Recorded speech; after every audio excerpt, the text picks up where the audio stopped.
And India's Prime Minister Modi offered floral tributes at the Monte Cassino Memorial in Warsaw. On this occasion, he also met the survivors of the Polish refugee camp in Kolhapur in India. DD India's Vishal Baristo spoke to Padma awardee and former Polish ambassador to India, Maria Christopher Berski. Vishal Baristo also spoke to a survivor of the refugee camp, Andrzej Ciędzielski. Take a listen.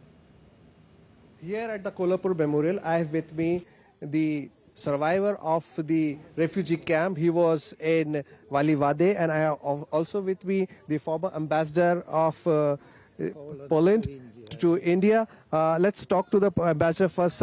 Today the Prime Minister visited. He is the first Prime Minister to come to this place. How's the feeling?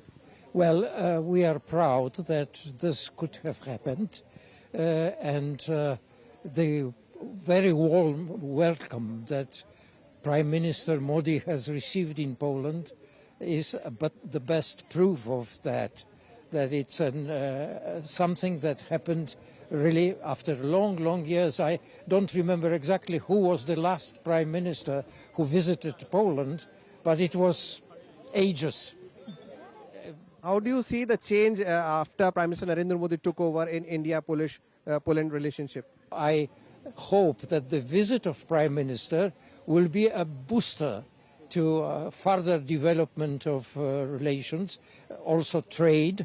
We have a lot of good things to offer to India, and of course India has a lot to offer to us. I have with me Mr. Ciędzielski, who is 88 years old and who is also the survivor of that refugee camp. How do you feel about this? I have the interpreter with us. How do you feel about this visit of the Prime Minister, and what memories do you get from those days? Byłem w tym czasie, kiedy obok tego osiedla Valivade był i chodził Mahatma Gandhi. When he was in Valivade settlement, at the same time there was time of Mahatma Gandhi movement, this peaceful movement developing. You heard from Mr. Ciędzielski. He is reminded of his old days, days of Mahatma Gandhi, days of his childhood in India. And definitely India and Poland have a long way to go. And this visit of the Prime Minister would be the stepping stone between India and Poland strong friendship. With cameraman Sanjeev from the Kolhapur Memorial in Monte Cassino, this is Vishal Baristo for DD India.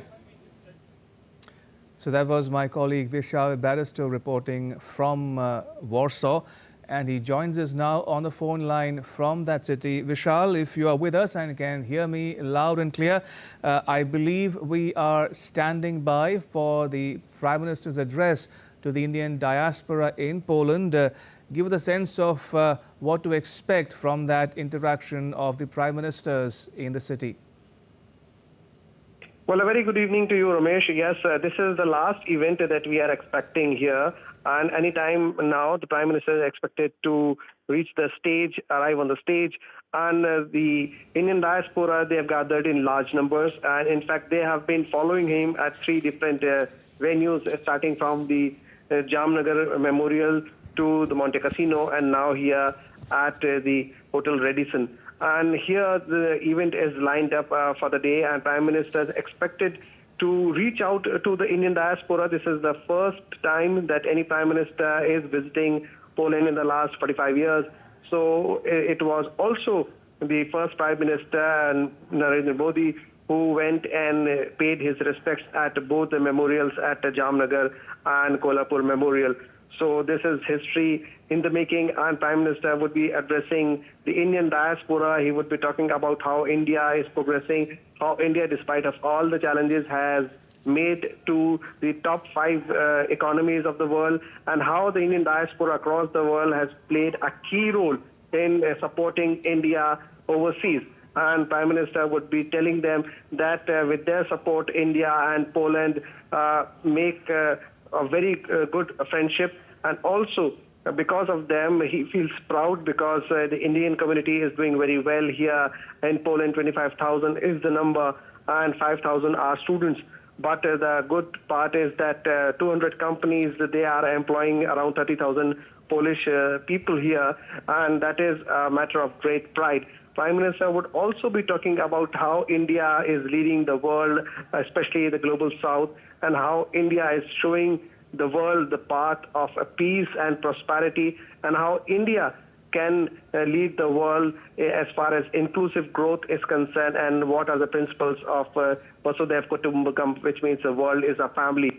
It also gave a hint to the Indian diaspora here that he would be going to Ukraine, and he would go with a message of peace and how the problems between the two nations, Russia and Ukraine, could be solved diplomatically, and how India, despite of all the challenges, is determined to become a world leader in knowledge and in all kinds of development infrastructure. But at the same time, he would also tell them that India's leadership should not be seen as any kind of competition, because India wants to lead in knowledge and providing help to its neighbors and also to the developing global south. Ramesh?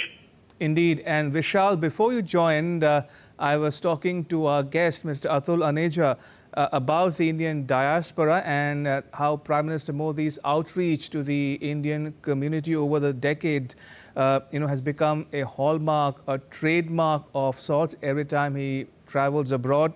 And it's no different this time in Poland as well. Like you mentioned, he is scheduled to address the Indian community in Poland in just a while. But talking about your travels of late in Poland, Vishal, you've traveled around the city and outside of it as well. What did you see and hear during your travels in that country? How do the locals see India? How much of India does figure in their mind space, as it were? Well, when we talk about India, Ramesh, India has a lot of respect in the minds of Polish people here.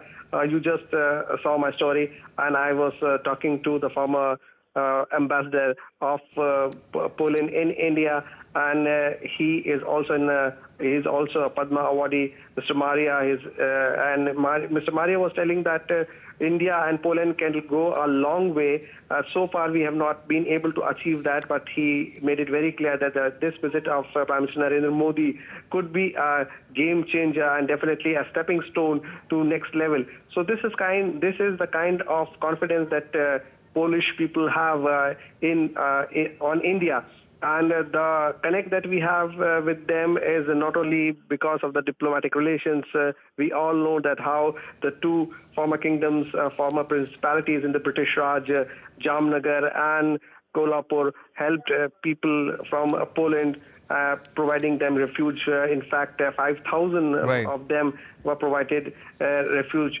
So it is, a very strong bonding between the two countries, and definitely because both countries value democracy very much. So India and Poland can definitely go a long way. And then India also needs Poland at the same time, because Poland can be a gateway to Europe for India. Absolutely. As my colleague Vishal Barrister is reporting from Warsaw, India-Poland ties go back a long, long way.